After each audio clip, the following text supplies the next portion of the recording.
Sadar nggak kalau sekarang F1 lagi naik daun? Ngerasa nggak? Makin banyak orang ngikutin F1, nggak cuma secara global aja ya, tapi juga di Indonesia. Paling kerasa kayak di sosmed, makin banyak content creator, entah itu fanbase, podcast, atau juga channel YouTube yang sekarang bahas F1 juga. Bahkan mungkin sekarang lo ngedapetin temen di circle lu, jadi dia mulai nonton atau ngikutin F1 juga. Wajar sih, gempuran berbagai konten kayak Drive to Survive, atau highlight-highlight official dari F1 ngebuat banjir konten F1 di mana-mana. Ditambah persaingan juara dunia musim lalu antara Max dan Lewis yang emang panas banget. Semua itu bener-bener bikin F1 hype-nya naik lagi.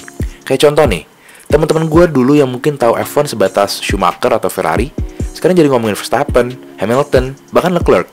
Tim kayak Haas aja udah ada Indonesian fanpage ya di Twitter. Intinya sih, jagat per-F1an di Indonesia emang lagi rame-ramenya. Dan tentu, kalau udah ngebahas fans atau jadi fans, kayaknya nggak asik ya kalau sekedar suka doang tanpa memiliki sesuatu gitu. Ya nggak sih? Maksudnya memiliki di sini adalah punya merchandise atau hal-hal berbau tim atau pembalap kesukaannya. Nah, di video ini, gue mau share merchandise apa aja yang asik buat dikoleksi atau dipakai. Tentunya gue juga bakal ngasih tahu di akhir video ini gimana cara ngedapetinnya. Salah satu yang asik buat dikoleksi kalau suka F1, menurut gue adalah diecast, alias mobil-mobilan. Kan kalau mau beli mobil F1 beneran, jelas mahal banget. Well, kecuali lo yang kemarin menang lelang mobil Esteban Ocon di harga 1,3 M. Nah, untuk rakyat jelata lainnya kayak kita, sebenarnya koleksi diecast aja udah cukup kok untuk memenuhi hasrat memiliki mobil F1. Di sini juga nggak ngebahas kolektor diecast yang punya koleksi ribuan mobil ya. Kalau itu mah aliran dananya kudu lancar banget alias sultan. Tapi nggak perlu jiper. Kita masih bisa kok nikmatin experience koleksi diecast. Kita bahas dari yang basic-basic dulu. Diecast atau yang sebenarnya lebih tepat disebut scale models adalah mobil skala yang dibuat semirip mungkin sama aslinya. Ada beberapa skala umum yang dijual, biasanya kalau nggak ukuran 1/43 atau 1/18. Makin gede angka sepernya, berarti barangnya makin kecil ya. Ada juga sih skala-skala lain, kayak misalnya 1/64. Nah ini yang segede Hot Wheels. Atau mungkin pengen yang gede sekalian. Ada ukuran 1/8 atau bahkan 1/4. Cuma ini jarang ada yang bentuknya mobil F1. Dan kalaupun ada, harganya bisa setara mobil beneran. Untuknya itu nggak kita bahas dulu ya. Nunggu kita pada jadi sultan dulu. Amin. Oke, kita bahas yang ukuran 1/43. Ini ukuran favorit buat kolektor pemula. Ukurannya pas, nggak terlalu gede, tapi nggak terlalu kecil juga. Walaupun ukurannya cuma segede handphone, tapi detailnya nggak main-main. Jadi kalau lagi bosen dan mau lihat masih puas gitu. Nah, karena nggak terlalu gede, alhasil dia juga nggak makan tempat. Selain itu, ukuran 1/43 ini, pilihan tim dan driversnya banyak banget. Hampir semua pembalap yang pernah terjun di F1 ada modelnya di skala ini. Walaupun untuk beberapa pembalap, ya emang agak susah dicari. Menurut gua, yang bikin 1/43 ini cocok untuk kolektor pemula adalah harganya. Lo masih bisa dapetin model di skala ini di harga 300 ribuan atau sampai 2 jutaan. Ini untuk kondisi baru ya, bukan yang pre-owned alias tangan kedua. Kedua, ukuran 1/18. Ini juga favorit untuk kolektor yang kurang puas sama ukuran 1/43. Walaupun ukuran 1/43 itu udah ada yang detail banget, tapi bakal kalah sama diecast ukuran 1/18 yang lebih besar. Biasanya sih, detail kayak bargeboard, decal di helm, steering wheel, bahkan race suit drivernya lebih keren di ukuran 1/18. Untuk urusan harga, emang pastinya lebih mahal, uang lebih gede. Bahkan bisa lebih dari 2 kali lipat harga diecast 1/43.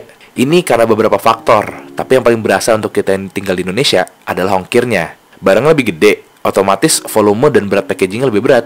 Alhasil, shipment fee-nya jadi lebih mahal. Buat merek, ada beberapa merek major yang main di diecast ini. Paling umum adalah merek Mini Champs, Spark, atau Burago. Dulu Hot Wheels sempat ngeluarin pas zamannya Schumacher dan Alonso. Tapi, ya sekarang udah gak ada rilisan baru lagi. Buat Mini Champs dan Spark, ini koleksinya banyak banget dan paling bagus detailnya. Tapi, ada detail, ada harga. Untuk diecast ukuran 1/43, mobil-mobil baru harganya start 1,5 jutaan. Yang 1/18 startnya dari harga 3 jutaan. Emang mahal, tapi beneran deh, bisa buat sarana healing kalau ngeliat detail-detailnya itu. Bagus banget. Kalau pengen lebih terjangkau, ada merek Burago. Lo bisa dapetin ukuran 1/43 di range harga 300 ribu sampai 700 ribuan untuk yang special edition. Tapi emang koleksinya nggak banyak. Burago cuma megang license-nya Ferrari, Mercedes, dan Red Bull. Dan jelas, kalau mau dibandingin detailnya sama Spark dan Mini Champs, kalah jauh. Terutama di bagian-bagian kecil kayak front wing, wheel assembly, spion, dan halo. Burago hampir semuanya terbuat dari plastik. Beda sama Spark dan Mini Champs yang untuk ukuran 1/43 terbuat dari resin dan 1/18-nya terbuat dari metal. Kalau disandingin antara Burago dengan Spark dan Mini Champs, itu bakal kelihatan banget bedanya. Tapi antara Spark dan Mini Champs, kualitasnya beda-beda tipis lah. Lebih ke preference lu lebih suka yang Spark atau Mini Champs. Walau begitu, bukan berarti yang Burago jelek ya. Kalau lo emang pengen punya, go for it. Yang lebih keren lagi, kalau Burago tuh bisa muter bannya, jadi bisa lo mainin. Kalau yang Spark dan Mini Champs nggak bisa, karena emang bener-bener untuk pajangan doang. Nah, kalau lo masih ngebet banget sama Spark atau Mini Champs yang harganya miring, sebenarnya bisa lo mulai dengan berburu model-model keluaran lama atau yang pre-owned. Biasanya harga udah miring banget, tapi ya tentu barangnya barang lama dan bukan special edition. Kalau special edition atau yang rare, walaupun barang lama, yang ada harganya malah makin naik. Oh iya, buat diecast, selain mobil ada juga miniatur helm pembalap. Sekalian ditawarin ada ukuran 1/8, 1/5, 1/2, atau bahkan yang 1:1 alias helm asli. Untuk helm, pilihannya emang gak sebanyak diecast ukuran 1/43. Mereknya macam-macam. Untuk ukuran 1/8 dan 1/5, yang ngeluarin itu Spark sama Mini Champs. Untuk ukuran setengah dan 1:1, yang ngeluarin itu produsen helm aslinya, kayak Arai, Schuberth, dan Bell. F1 kan beda ya sama sepak bola atau basket. Kalau di bola atau basket, lu bisa beli kaos atau jersinya pemain favorit lo. Itu udah cukup nunjukin kalau lu ngefans sama tim atau pemain yang lo pakai jersinya. Nah, kalau F1, setahu gue jarang banget deh ada yang jual replikanya overall. Lagi juga, lu mau gitu pakai overall dan helm replikanya ke mall. Emangnya mau cosplay? Tapi tenang, lo masih bisa represent tim atau driver favorit lo dengan teamwear. Yang paling umum dijual biasanya t-shirt, polo shirt, atau enggak topi. Ada juga sih yang jual jaket. Untuk teamwear, tim-tim udah punya kerjasama sama perusahaan aparel. Misalnya Puma dengan Ferrari dan Red Bull, Castore dengan McLaren, atau juga Umbro dengan Williams. Jadi kalau kita beli teamwear kayak kaos, jaket, atau polo, yang produksi adalah perusahaan-perusahaan aparel itu. Buat harga tentunya variasi ya. Yang paling murah tuh biasanya kaos. Lo masih bisa dapetin di harga ratusan ribu. Ini untuk yang asli ya. Cuman emang untuk season-season lama. Kalau yang season-season baru, harganya biasanya 1 jutaan ke atas. Begitu pula polo shirt dan jaket yang tentunya bakal lebih mahal. Salah satu opsi asik dari teamwear adalah driverwear. Ini lebih spesifik dari teamwear, karena kalau teamwear, lo represent tim favorit lo. Nah, kalau driverwear, lo represent pembalap favorit lo. Ini bisa dibedain dari aksen-aksen yang ada di itemnya, kayak nomor pembalapnya, warna bendera pembalapnya, atau bahkan logo pembalapnya itu sendiri. Nah, yang paling banyak nih, ini dalam bentuk topi, walaupun ada juga dalam bentuk kaos. Nah, ngomongin soal topi, pembalap F1 itu terkenal banget hampir selalu pakai topi di berbagai sesi F1.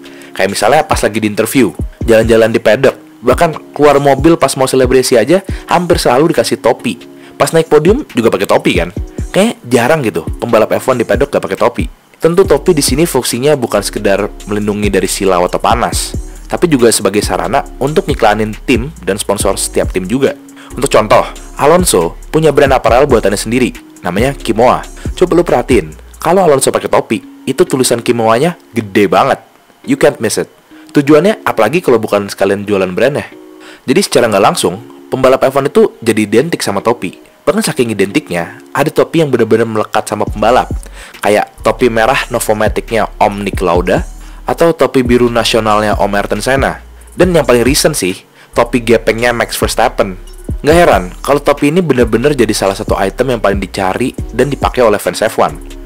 Ada juga sih beberapa jenis headwear yang dijual juga, tapi nggak gitu umum kalau dipakai di Indonesia. Kayak misalnya beanie. Indonesia kan panas, jadi ya emang nggak umum orang pakai beanie buat sehari-hari. Kecuali lu anak Jaksel atau tinggal di puncak. Mungkin cukup umum. Untuk topi harganya juga variatif, dan lu bisa dapetin dengan harga cukup terjangkau. Topi-topi lama bisa lu dapetin di harga 500 ribuan. Kalau yang baru, harganya di atas 1 juta juga ada yang jual. Apalagi kalau itemnya banyak yang nyari. Ini gue bahas harga yang original ya, bukan yang KW-KW-an. Harga segitu untuk official product masih masuk akal nggak sih? Selain item-item tadi yang udah gue sebutin, ada juga barang lain yang bisa dikoleksi. Kalau yang official item atau juga sering disebut memorabilia, ada kayak barang-barang aneh yang dijual sama tim nih. Misalnya, oli bekas pakai balapan. Ini beneran ada yang jual loh. Terutama oli bekas pakai mobil-mobil hebat kayak Ferrari-nya Michael Schumacher atau Mercedes-nya Lewis Hamilton. Ada aja gitu yang ngumpulin terus dijual dalam bentuk-bentuk kecil.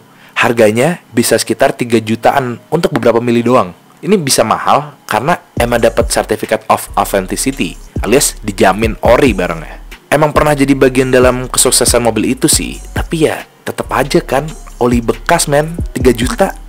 Ada lagi memorabilia yang lebih normal. Kayak misalnya barang-barang race use alias bekas pakai balapan. Kayak sarung tangan, baju balap, atau bahkan setir.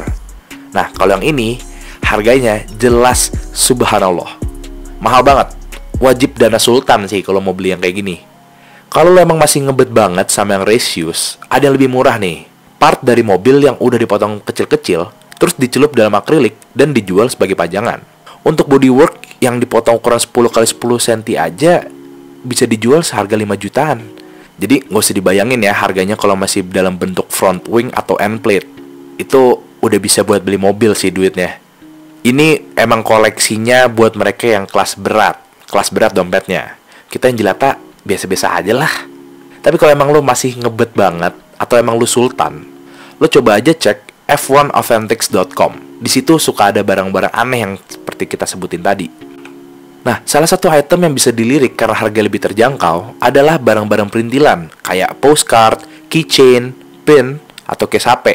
Ya, yang kecil-kecil gitulah. Cuma sayangnya nggak semua tim bikin barang-barang perintilan kayak gini. Kalaupun ada, biasanya third party. Kayak misalnya Topps yang ngejual trading cards F1. Dengan harga kisaran 50.000, lo bisa dapetin kartu bergambar pembalap atau tim favorit lo yang tentunya udah officially license. Selain itu, lo juga bisa request ke tim untuk driver cards. Cuman ini barangnya lama banget dikirimnya. Dan tergantung ketersediaan yang ada. Kalau lo pengen banget apparel murah, sebenarnya ada kok yang jual teamwear, tapi emang masuk kategori KW. Nah, kalau lu tujuannya untuk koleksi, KW kurang asik kan untuk dikoleksi. Ada alternatif lain untuk mulai koleksi item-item F1. Bisa juga berburu item-item bootleg atau fan-made. Nah, bootleg atau fan-made ini banyak banget dibuat sama para fans. Tapi sebelumnya gue bahas dulu ya. Apa sih bedanya KW sama bootleg? Kalau KW itu yang bikin emang niruin plek-plekan barang aslinya. Misal kayak topi ya, dibuat semirip mungkin sama topi yang dirilis sama timnya. Misal kaos, ya desainnya ngikutin kaos teamwear yang asli. Cuma karena KW, kualitasnya emang gak terjamin. Nah, kalau bootleg atau fan-made, biasanya item-item yang emang gak dijual atau dirilis sama timnya. Biasanya hasil karya dari artis atau fansnya itu sendiri. Contoh, artwork prints atau stiker yang emang desainnya buatan dari fans. Atau perintilan-perintilan lain kayak keychain atau enamel pins kayak gini. Tentu harganya sangat bervariasi, tergantung itemnya apa. Tapi yang jelas, nggak bakal semahal official products dan juga tetap asik kok buat dikoleksi. Apalagi kalau lo suka artworknya. By the way, lo tau nggak sih kalau Box Now juga bikin koleksi bootleg F1 loh. Kita bikin enamel pins F1 dari desain kami sendiri yang bisa lo pakai buat ngebikin tas, baju, atau topi lo makin keren. Kayak gini. Nah, pertanyaannya, di mana sih bisa dapetin barang-barang kayak gitu di Indonesia? Barang-barang berbau F1 biasanya lebih gampang ditemuin di marketplace atau toko-toko Eropa. Karena emang basis fansnya kebanyakan dari sana. Tentu di Indonesia kita juga bisa beli dari toko-toko itu. Tapi, lo tahu kan biaya shipping dari Eropa dan pajak bea cukainya? Bakal mahal banget.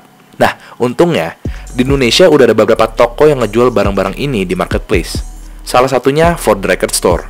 Buat teman-teman di Indonesia, kita udah kerjasama sama Ford Record Store sebagai access point untuk beli enamel pins Box Now di Indonesia. Tentu harganya bakal lebih masuk akal dan ongkos kirimnya juga pakai ekspedisi lokal. Jadi dijamin terjangkau atau bahkan gratis dengan fitur gratis ongkir Tokopedia. Oh iya, Ford Record Store juga ngejual officially licensed produk tim-tim F1 kayak teamwear atau driverwear. Kadang ada juga koleksi diecast yang bisa lo beli. Tentunya semua udah pasti ori dan lo nggak usah mikirin ongkir dan pajak lagi. Tinggal duduk manis menunggu paketnya. Jadi gimana? Udah tertarik belum ngoleksi merchandise F1? Konten ini adalah konten kerjasama antara Box Now dengan Ford Record. Kalau lo ada saran dan masukan, seperti biasa, komen aja di bawah. Makasih banyak udah nonton video ini. Sampai ketemu di video berikutnya. Dadah!